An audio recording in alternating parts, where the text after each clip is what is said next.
and Nick Zararis.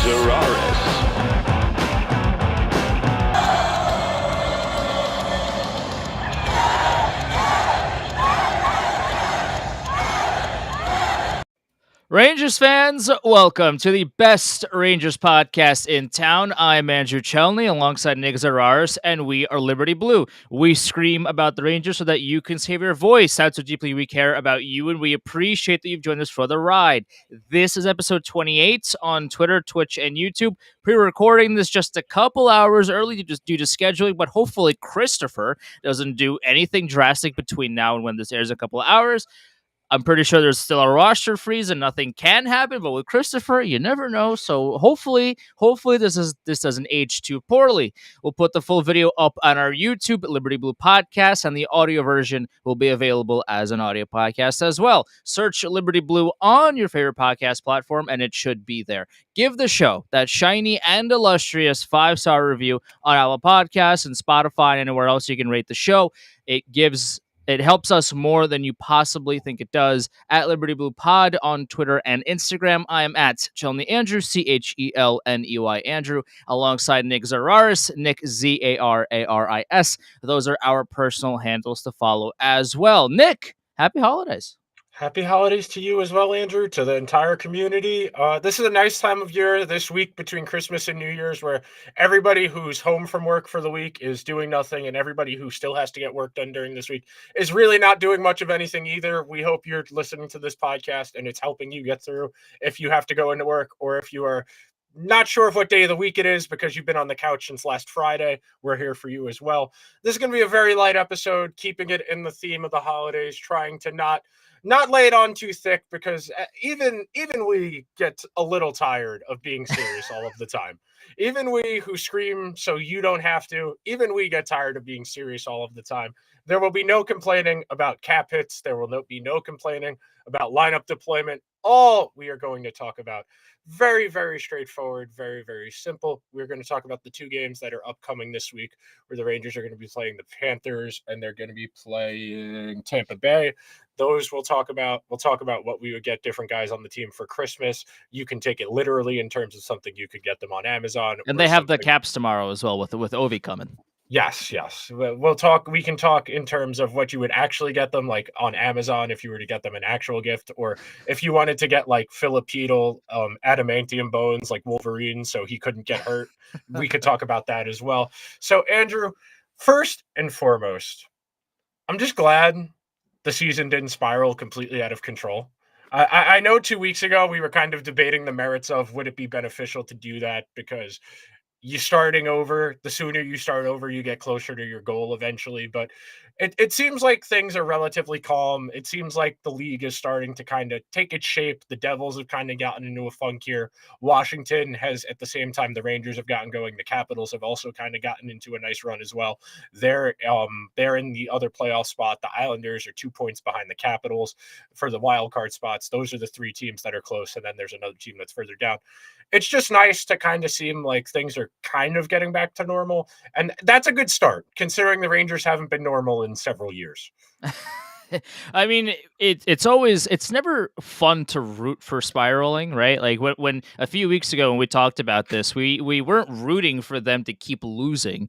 The point is for us to be like, hey, this is what's wrong, and this is how you fix it. And if losing fixes the issue, well, then maybe that might not be the worst possible avenue. But the good news for the Rangers is that they figured out how to win games. But it's interesting because when they were good, they lost. But when they were bad, they won. Because the Rangers are silly and the sport is silly. So sometimes things like that happen. But last week, the Rangers are playing really well. They lost against Pittsburgh, but they really should have won that game. Just another one of those situations where they outplayed Pittsburgh for, I want to say, 75% of the game. They played really well. Yeah. Just the puck just didn't go in, and sometimes it just be like that. And against the Islanders, they played well. They played like a team that was out to win the game. Unlike most of the other games that the Rangers love playing the Islanders in which the Islanders come in and just lap circles around the Rangers, and then they just shrug their shoulders and say, GG, go next. The Rangers actually showed up to this one, which was nice. A nice change of pace. They looked really good. Julian Gauthier has kind of cemented his spot over Sammy Blais. I feel like goal and an assist against the Islanders. He looked good. He actually scored a goal, scored a breakaway. He scored more goals against the Islanders in that one game than Sammy Blais has scored in all of his games as a Ranger. So it could be worse. It could be worse. That's the thing. The wins against the Devils and the Islanders over the last 2.5, 3 weeks, those are the Rangers' two best wins of the entire season. Because earlier in the season, they were folding in those games where they would finally tie the game up, then they would lose the lead. That was it. In November and October, they weren't scoring 2 straight goals to come back and win the game. To come back the way they did against the Islanders, where the Islanders kept scoring and the Rangers kept matching it, and you just kept waiting for the other shoe to drop to see, are the Islanders going to get the next one and go up by 2, or the Rangers going to tie it again? And they found a way. That's the thing. As long as they keep finding a way, it doesn't matter how pretty it is. It doesn't matter realistically. I know you spend most people spent the entirety of last season debating the merits of the sustainability of relying on a goaltender having a Vezina caliber season in the power play.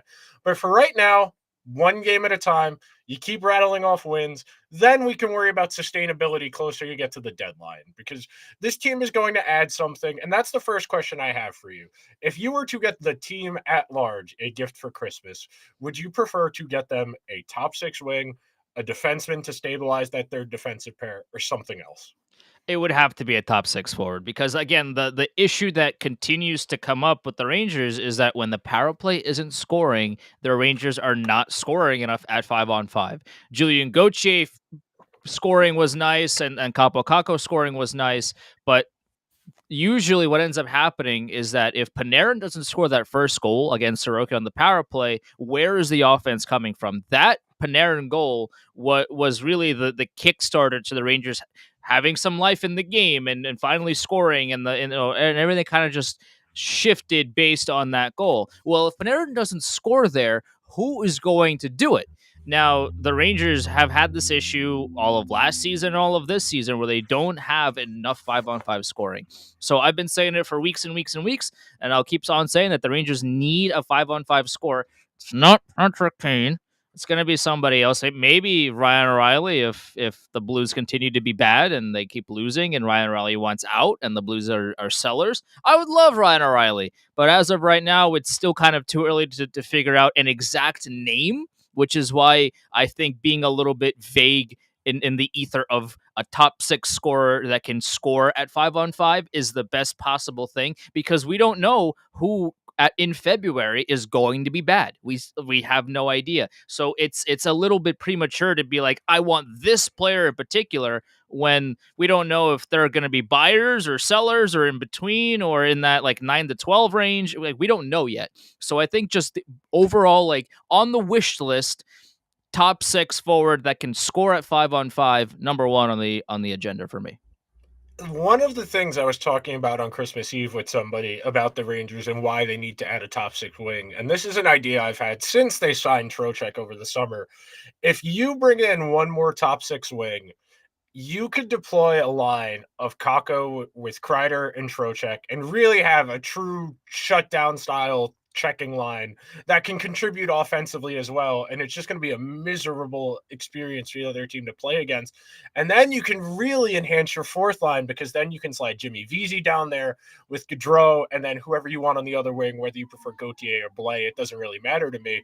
You can have a really, really effective bottom 6, and then you just need that one more forward to enable a significantly deeper lineup, which has been the thing all year, is that, yeah, the team is playing relatively well, they're playing better, but you get one more forward in here, and that's just going to unlock another level of play, because you're not going to have to ask as much out of certain guys, out of those secondary pieces. Like you were saying before, it's great that Gauthier scored a goal the other night, but you can't bank on Gauthier being the difference on most nights. And that's the thing when you get to the playoffs, which is why they definitely need another top 6 wing.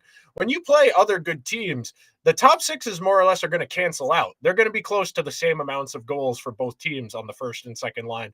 And typically, especially in the early rounds of the playoffs, what separates the teams that go on the deep runs from the teams that get knocked out early is that depth scoring, that third line, that can their fourth line chip in a goal every now and then. And if the Rangers can add a top six forward, it's going to make their bottom six better as too, because you're going to get to take out one less effective player, slide effective players further down in your lineup.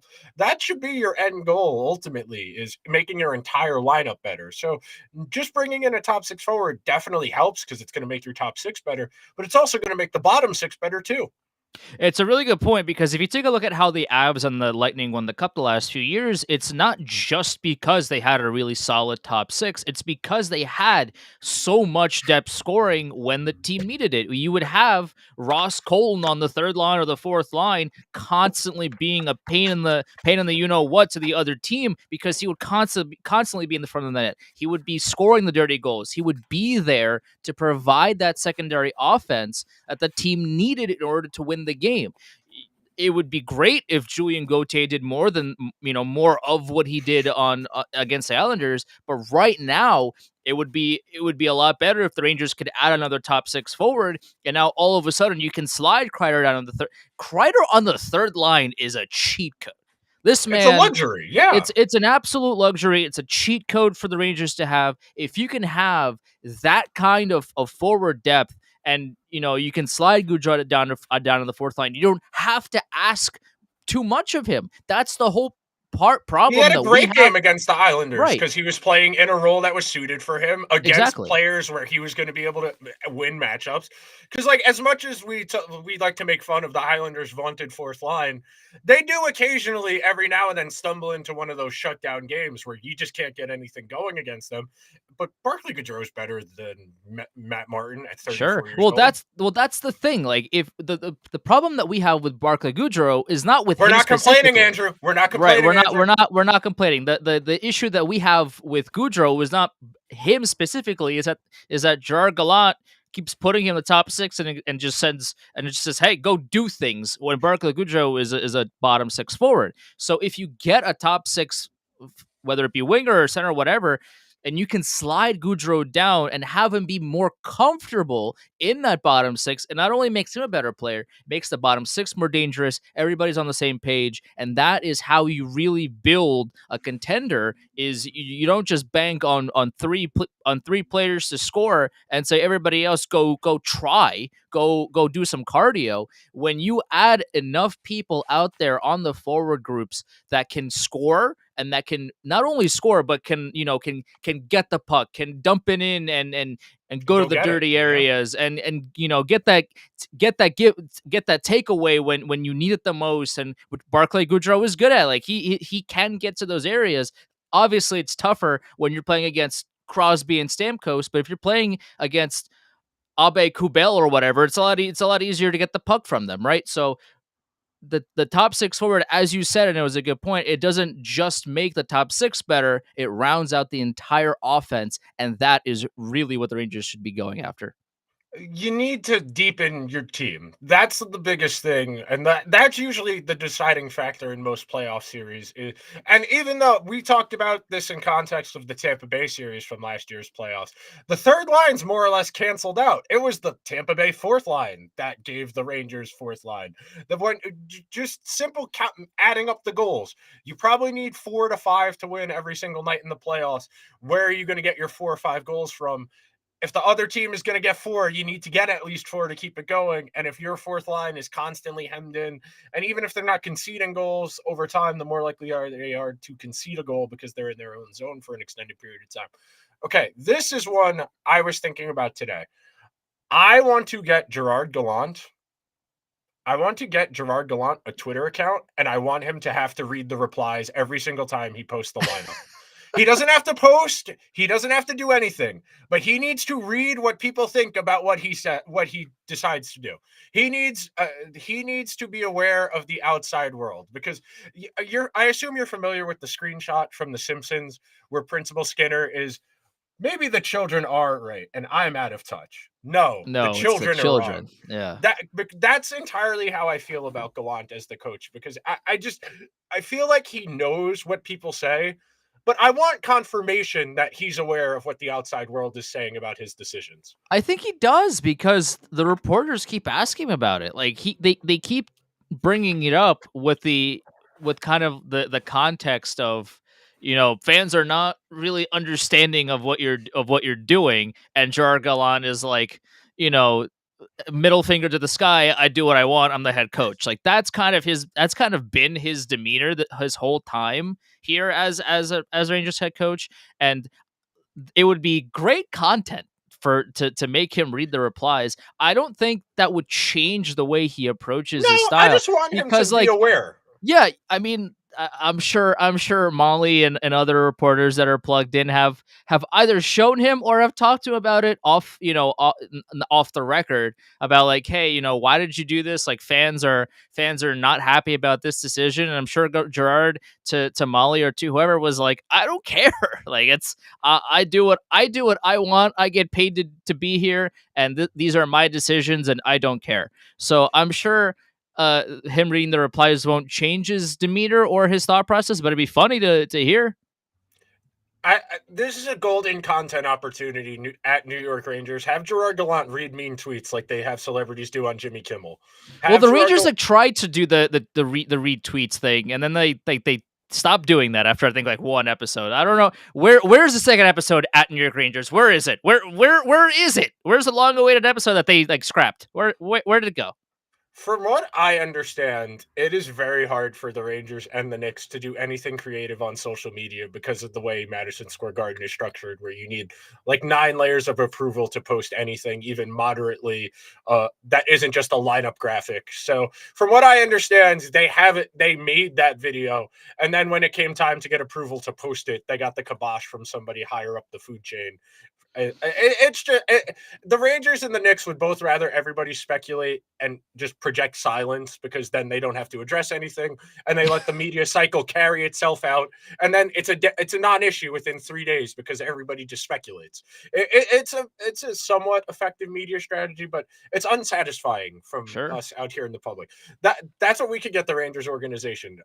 Somebody under the age of 40 in their public relations department who wants to build an audience with younger people that isn't just centered around, ooh, you want to see a celebrity on the scoreboard while the Rangers are losing by 3 goals?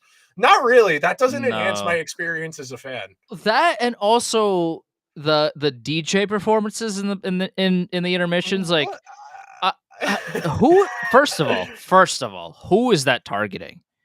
Because I can answer this question for you, because I was talking about this on Christmas Eve with somebody who brought this exact point up. Was right. like, why do they do because the target audience for the Rangers is the Wall Street finance bro. You know who loves them some EDM and some fist bumping music?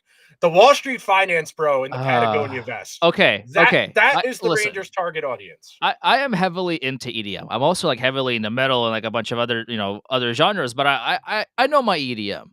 Cash, for example, they put out a song 9 years ago, and they put out a couple of good songs after that, but they're writing on a song that they put out 9 years ago. When you book a DJ to do a Madison Square Garden for a Rangers game, I understand a lot of big DJs like aren't interested in doing a 10-minute performance, a 5-minute performance. So you have to get not the S tier list of people to perform, but real like, can you get somebody that has more than one hit single in 9 years? Like, that would be really like, okay. I still don't really understand like who this is targeting. I understand the point of the Wall Street bros and whatever, but I don't. It's kind of whatever to me. Like, okay, there's a performer. Okay, cool, great, but it's like I would much rather the Rangers be great on social media than watch some DJ perform for 6 minutes in an intermission. When, like, if you're not on social media, you can't see it anyway. You can only see it if you're at the game. But if you put out a fire post on social, a lot more than 18,000 people are going to be seeing it. Oh man, it's the same reason Ranger tickets are more expensive than Knick tickets. It's the same exact thing. Yes, granted, the Knicks they can squeeze a couple hundred more seats in the arena because the capacity is a little bit bigger for basketball. But it's the same idea. The clientele, the target audience, is that upper echelon bougie person who is going to pay $45 for sushi to sit in the lower bowl while they wear their Patagonia vest and watch the game intermittently between talking with their boys about what they're going to do after the game. That's the Rangers target audience. The hockey is just there in the background. That for most people, unfortunately, that is it. So one of the things I wanted to ask you, what would you get Adam Fox for Christmas? Because I have a good answer to this Mm. question. I'm curious what you're gonna say. A second Norris Trophy, probably. Oh, I was gonna say a cloning machine, so we can make the Yeah. whole plane out of Adam We could Fox. just get 6 Adam Foxes in there. Yes. A second Norris. He's been playing like he's playing like somebody that deserves a Norris this year, and he's already won it once. And right now, he is one of, if not the best defenseman in the NHL. He's scoring, yeah, sure, but that's as an aside. Like, just his overall body of work is tremendous. I always rave about Adam Fox on social media just because I legitimately don't think I've ever seen anybody quite like Adam Fox with the way that he plays. Whenever he has the if you ever just watch him play and just focus on him for a second and forget everybody else, watch what he does when he has the puck on his stick, especially if he's right on the blue line in the offensive zone. The things that he does to just keep the play alive, as opposed to panic dumping it in or panic just shooting it at the net and and being taken away and it goes the other way. The things that he does under pressure, more than a lot of other things that he does, that's what really impresses me about him is how calm he is and how he reads everybody else's positioning on the ice in that given moment, where so many times if it was anybody else, the puck would have either been dumped in or the essentially would have been a turnover at the end of the shift. But Adam Fox somehow finds a way to keep the puck alive, and that results in a lot of opportunities, some goals. On top of everything else that he does, he's so good under pressure. And the way that he's played right now, he has to be at least a Norris finalist. He's playing out of his mind. Oh, the thing about Adam Fox that is so impressive is it's all hockey sense. It's not that he's the fastest skater. It's not that he's got the hardest shot. He's just got a really good way of thinking about the game where I would imagine the game slows down for him because the way he makes the decisions he does and the split second ways he does, where it's body feints, it's head fakes, it's not even moving his body more so, it's moving his eyes, it's moving his upper body, and really just keeping the defense off balance. I mean, I in my time watching hockey, I cannot think of anybody the Rangers have had who's able to walk the blue line the way he does, where it's so effortlessly. And like, even if he has the puck on the line, I'm not worried he's going to lose control of it and go out of the zone, even if somebody's bearing down on him, like you said, because he's got so much confidence in his game and he knows that more often than not, he's going to make the right play. Yeah, if you can make the whole team out of Adam Fox, I wouldn't have to worry about anything. That'd be great, and the Rangers would score more goals and would concede a lot less. So that I'm for it. I'm down. Yeah, How much do those go on Amazon? Do you know? well, you can clone your pet for I think it's $20,000. The bougie people can clone their pets so they can just have the same dog over and over again. But for people, I think there are ethical concerns about that, Andrew, that we haven't really addressed. I don't know if we need to introduce that to the late stage capitalistic Yeah, you hell might want to alongside. add a couple of zeros to that number. Yeah, more than likely, yeah. I forget what the average number is in a wrongful death termination. I think it's like $250,000, which is terrible that that's what a human life is reduced Right. to. But this isn't an ethics podcast. As far as what I would get Igor Shesterkin, Oh, I want to get that man a hug. I yeah, want to get I yeah. want to get that I want to get him I don't know if he's ever seen Good Will Hunting, but I want to get him Good Will Hunting on Blu-ray so he Okay. can have the scene where Robin Williams is talking to Matt Damon and he goes, "It's not your fault." And Matt Damon's like, "What do you mean? Not you too. You're stop fucking with me, Sean. It's not just what do you mean it's not your fault?" Because every single time the Rangers lose, even if they lose 1-0, he's like, I feel bad. It's my fault. Bro, it's not your fault. It's not your fault. It's really not. Yeah, better hair ties probably for me would be Well, he's my a gift to him. headband. He's a Well, a headband guy. headband, yeah, but like, okay, I mean, I don't know what kind of brand of hair bands, hands, bands, ties, whatever. It doesn't matter. You know what I'm talking about. The thing that he puts on top of his head. They look flimsy. They are flimsy. They look very flimsy, and I'm sure it's not very comfortable for him to put that on underneath a mask. I'm sure on Amazon there are some real bougie, real nice headbands out there that you can buy that he won't, that Let's I get will for Shesterkin a him. Gucci headband. A, Let's get a Shesterkin Gucci headband for Igor Shesterkin. Yes. That's it. He deserves it, and he's got the plastic headbands that he wears cannot feel good. You cannot tell me they feel good. They don't. They don't. Speaking from experience, I can tell you they don't. Yeah. That's why I usually wear Nike headbands, like the bendy ones. Like those are more practical. They can kind of move with your head. They don't squeeze it, and they don't break. Like a plastic one will just like snap on your head if you hit it at the wrong angle. Or a haircut. Let the goalie flow rock. Him and Vasilevsky, let the goalie flow rock. I'm not advocating for the haircut. That's not what I'm saying. But if he continues to wear those disgusting plastic hairbands, he might have to after a certain point. Because also the problem with those headbands is that they pull on your hair, and that is what causes hair loss. A lot of if you look at his hairline, it's receding probably more rapidly than it should be, because he's the goalie for the New York Rangers. This is the most stressed man alive, Andrew. You're right. But also, if you ever see somebody with a ponytail or that wears a headband, their hairline recedes rapidly because the hair just keeps getting pulled, and this is getting way too inside baseball. But anyways, Gucci headband for Igor. You know how they have like the presidential portraits where like they take them at the beginning of the term and the end of the term? They got to do that with Rangers goalies. Like they aged Henrik Lundqvist 50 years in 15 years. And he still looks the way he does. What a scientific miracle. Hank's just going to keep getting better because he's going to get the salt and pepper beard, and then he's going to graduate into that Oscar Isaac, Pedro Pascal tier of middle-aged man. That's just going to have the girlies on the internet going insane.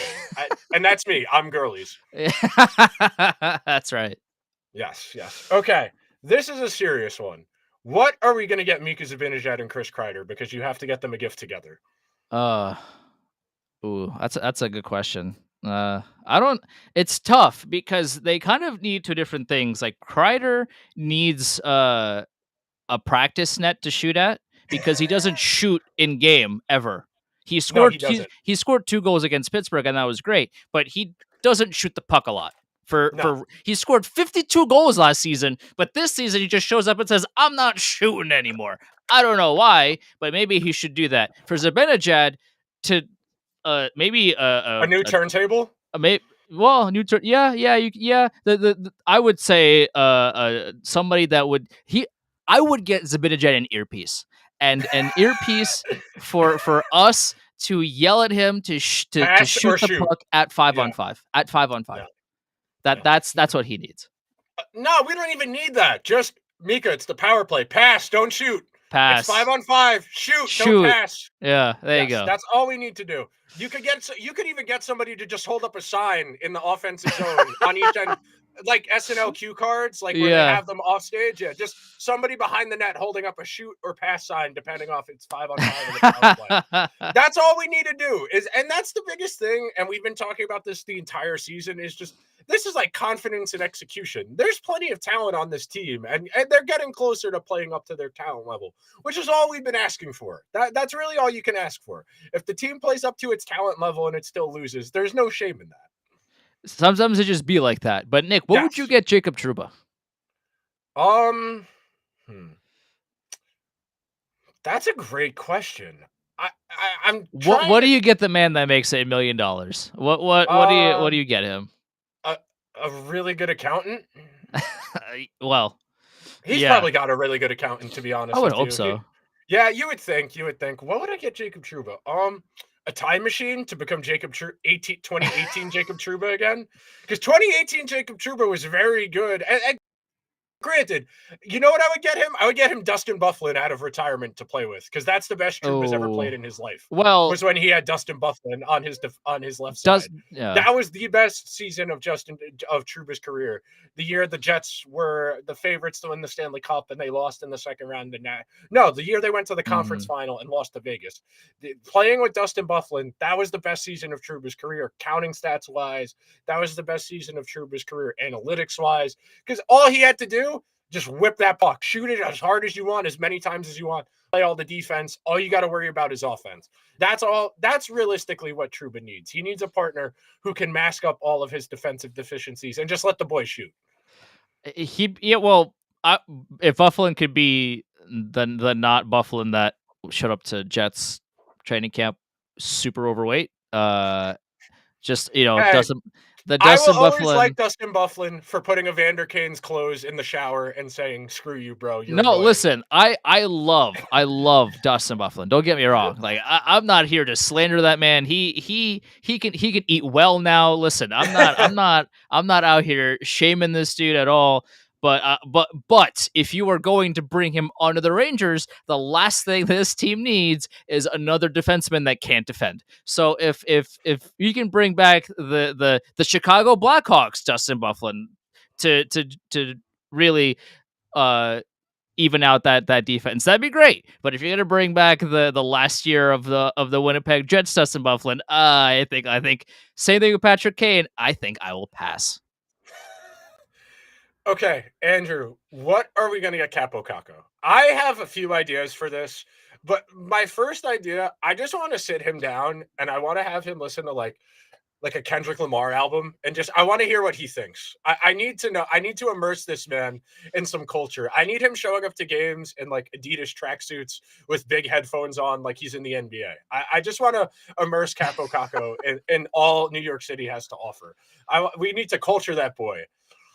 Oh man, that's a really good answer. Yeah, I something. need Capo Caco's thoughts on To Pimp a Butterfly. Yeah, that's a really good answer because the one thing on top of just being more culture that would give him is confidence, and I Yeah. think I think he has more confidence now than what he used to. But every time he has an opportunity that misses the net by 3 trillionths of a centimeter and it just goes wide, or he has an open net and it like hits off of some kind of like some snowflake on the like in the blue paint and it just scurries to the other side for some reason, and just like Cabo Caco just needs to listen to some Kendrick and be like, hey, like I'm a baller and here's what I can do for you. That shot that he had against Islanders, because Kendrick Miller is an elite player. I mean, what a pass that was. And Cabo Caco, for all it's worth, like he was super confident on that shot because man, that was labeled top cheddar all the way, no mistakes, no hesitation. He just ripped it, and it almost ripped the net in half. Like that's how much of a shot that was. But yeah, that's a really good. That's yeah. I'm gonna agree with you on that one. That's a really good answer.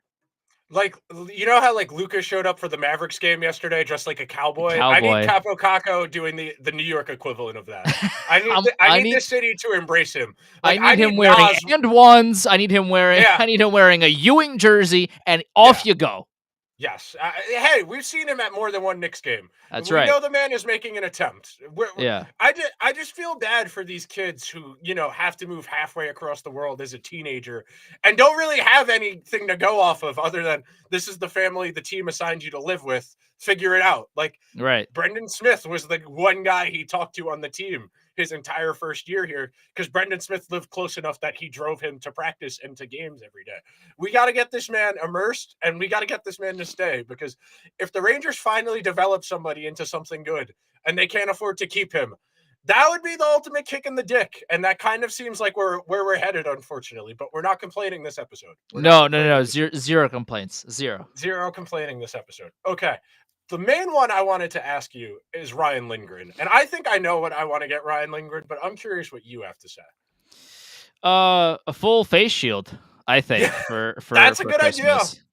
Because my That's a my really good man, idea. my man, the amount of times he gets hit in the face with something each and every game, at a certain point, I know it's taboo and you shouldn't wear a full face mask in the NHL and whatever. You only wear it if you're like really injured or whatever.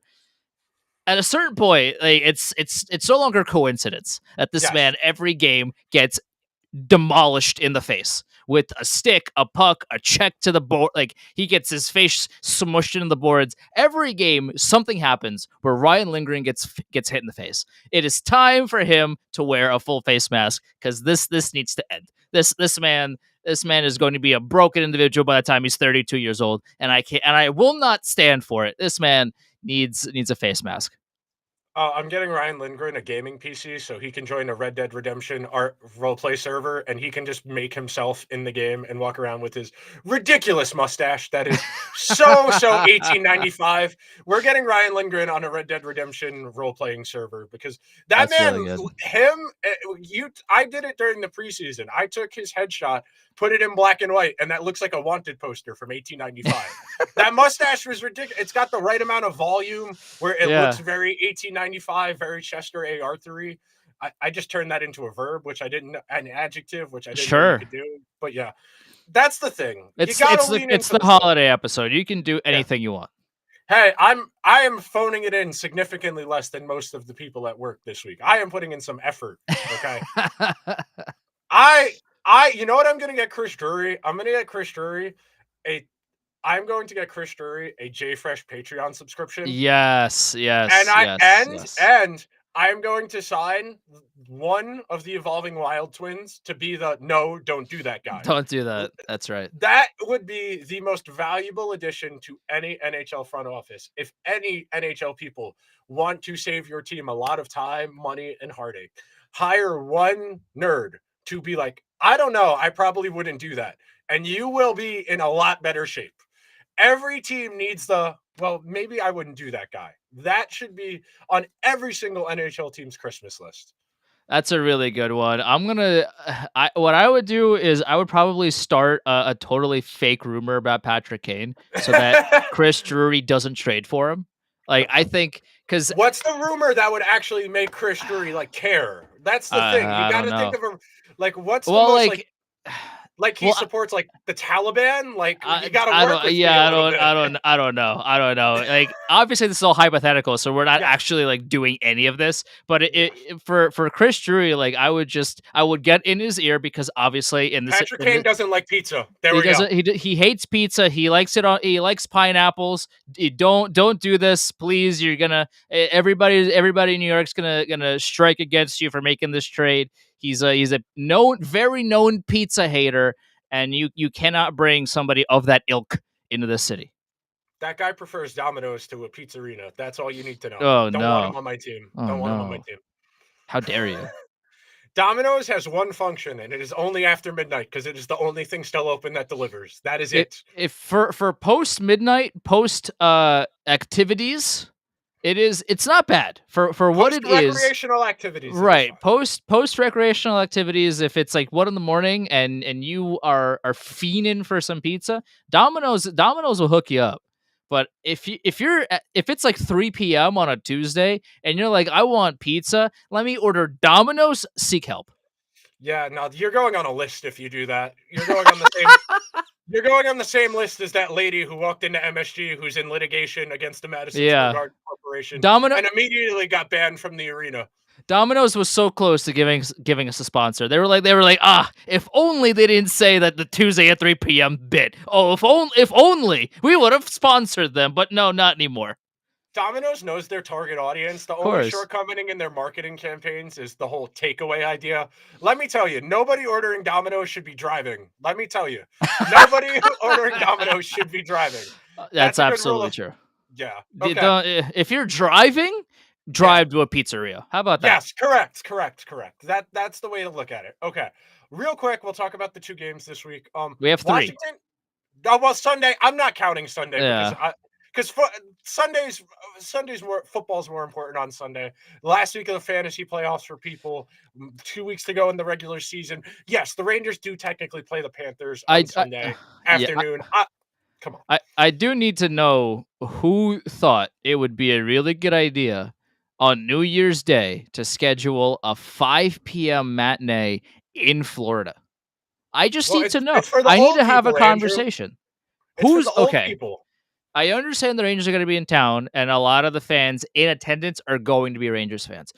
But why? Like, who thought it'd be a good idea? Whomst thought that this would be a really good game to watch, game to schedule. Uh, it's a Sunday. It's New Year's Day. It's 5 p.m.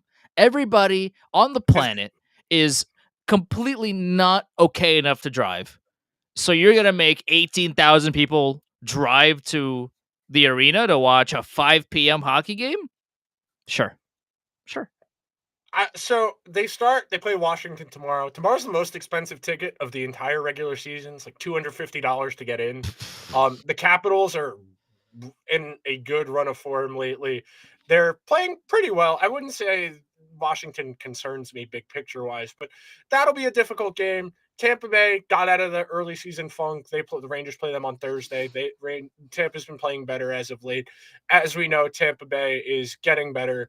Tampa Bay's waiting for the playoffs. They're one of those teams where it's not really about the regular season for them. As long as they get in, they'll figure it out once they get there. And then, as you said, Florida on Sunday.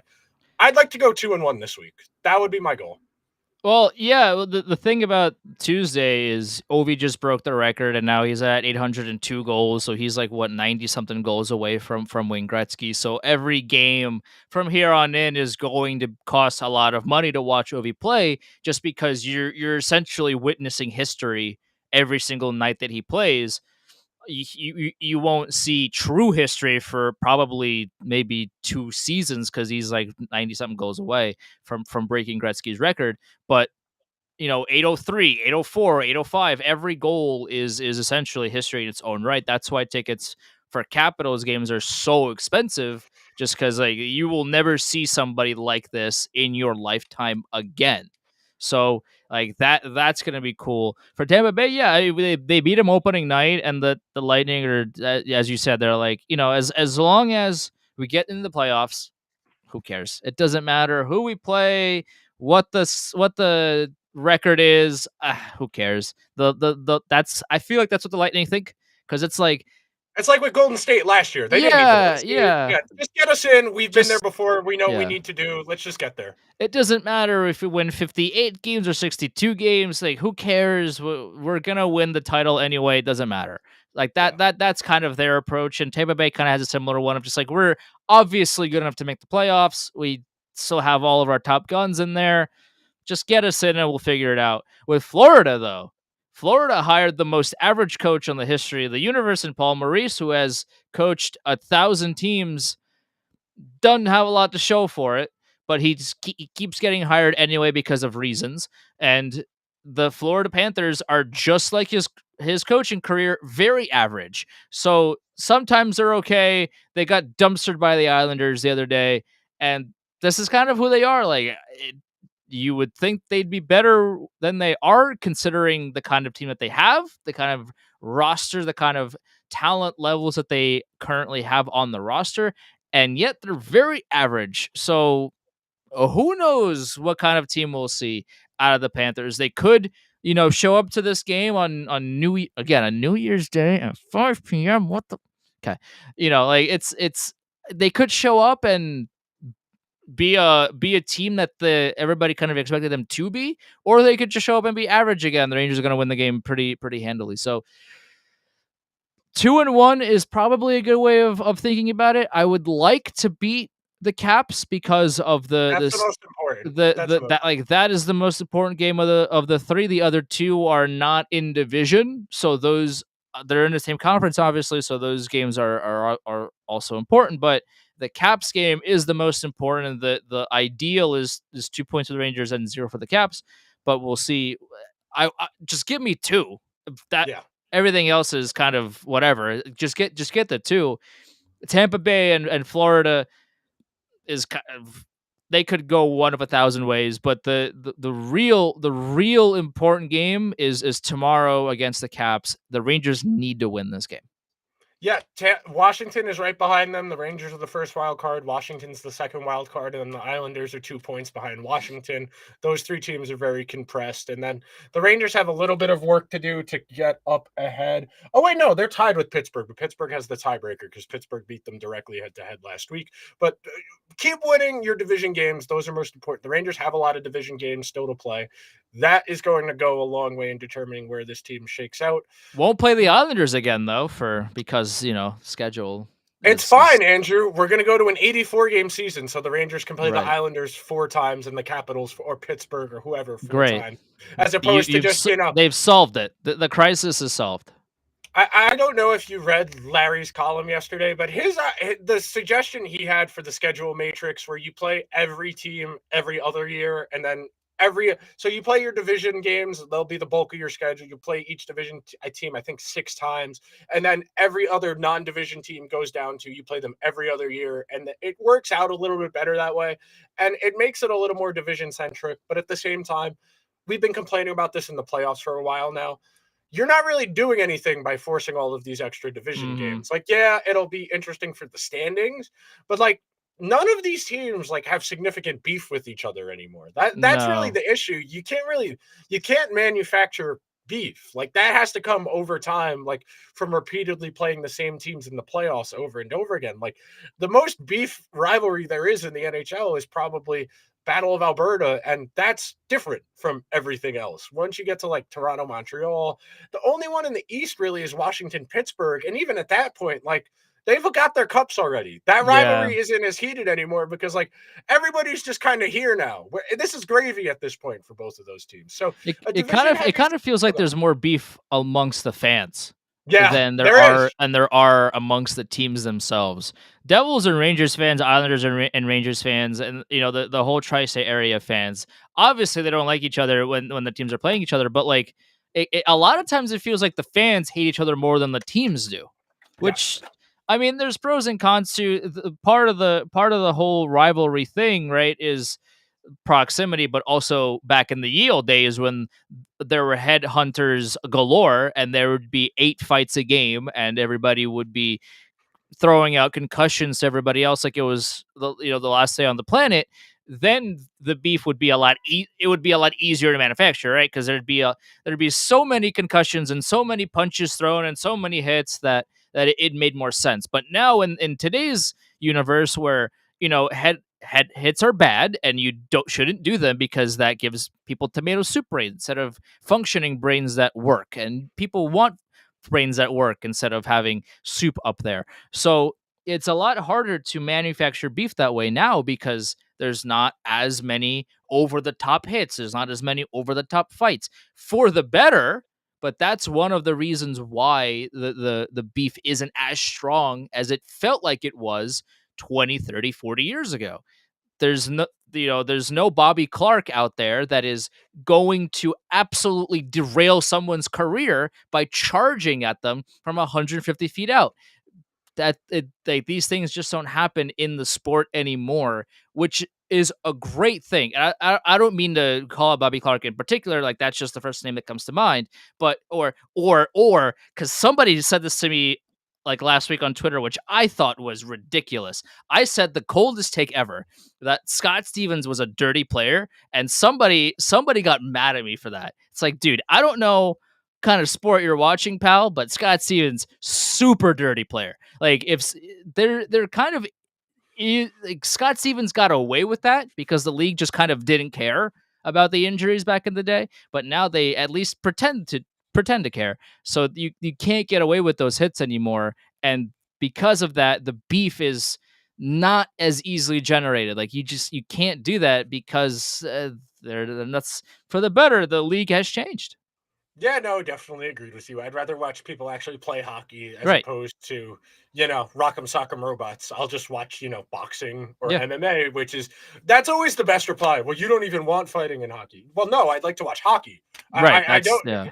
That's the entire point. Like, I'd like to see the hockey players play hockey. If I wanted to watch fighting, I would watch fighting. That defeats the purpose. I'm not opposed to fighting in the sport. Like, keep it in the sport. I'm not saying ban fighting, but like, for like, fighting has to be done for a reason. Like, you just Yeah. the whole fourth line can't just be put on the ice for the sole purpose of hurting people. Like, that's silly, and also it's not hockey, bro. Like, I don't understand a lot of people that are just like, oh well, you need a fourth line that's hashtag gritty and hashtag this and blah blah blah blah. Can they play hockey? That's what we're here for. And we're not complaining. Zero complaints this episode, but we're just off on a tangent about We're asking questions. beef and rivalries and all that. Can the fourth line play hockey? If the answer is no, then get them off my team. To quote the great Bill Burr, I'm not saying one way or the other. I'm just saying, why can't we ask questions? That's all I'm saying. Why can't we ask questions? That's all I'm saying. All right, real quick, get everyone out of here. Have a safe, happy New Year's. Be careful out there. Really, really, really unnecessarily dangerous holiday for a variety of reasons. If you live in the suburbs, yes, those are fireworks. They are not the other thing, no matter what the people on Facebook say. I promise they're not gunshots. I promise they're not gunshots. Okay, we will see you guys. Buy an Uber, buy a Lyft, buy Yes. whatever other insert company here that you like to use, taxi, whatever. Yeah. Please pay for that as opposed to Yes. driving. If you are anywhere near activities, Yes. Uber, Lyft, taxi, please, and thank you. Yes, we love our community. Be safe out there. Make sure you're subscribed to the show wherever you get your podcasts. We're on all the major podcasting platforms. Leave a review on Apple or Spotify. Subscribe on the YouTube channel. Like on the YouTube channel. That helps other people find the videos. This episode will be up on YouTube with the full video sometime Monday afternoon, evening, whatever. Make sure you're following the show's accounts on Twitter and Instagram at Liberty Blue Pod. Pull out clips, shit posting, all that good stuff you'll find there. Make sure you're following Andrew and I for more deranged rantings about the Rangers, hockey, and other things. Andrew's handle is Chelney Andrew, Chelney. Mine is Nick Zararis, Nick Zararis. We will see you guys next week. Let's see if the Rangers can pick up 2 wins this week. We'll see you guys then. Later.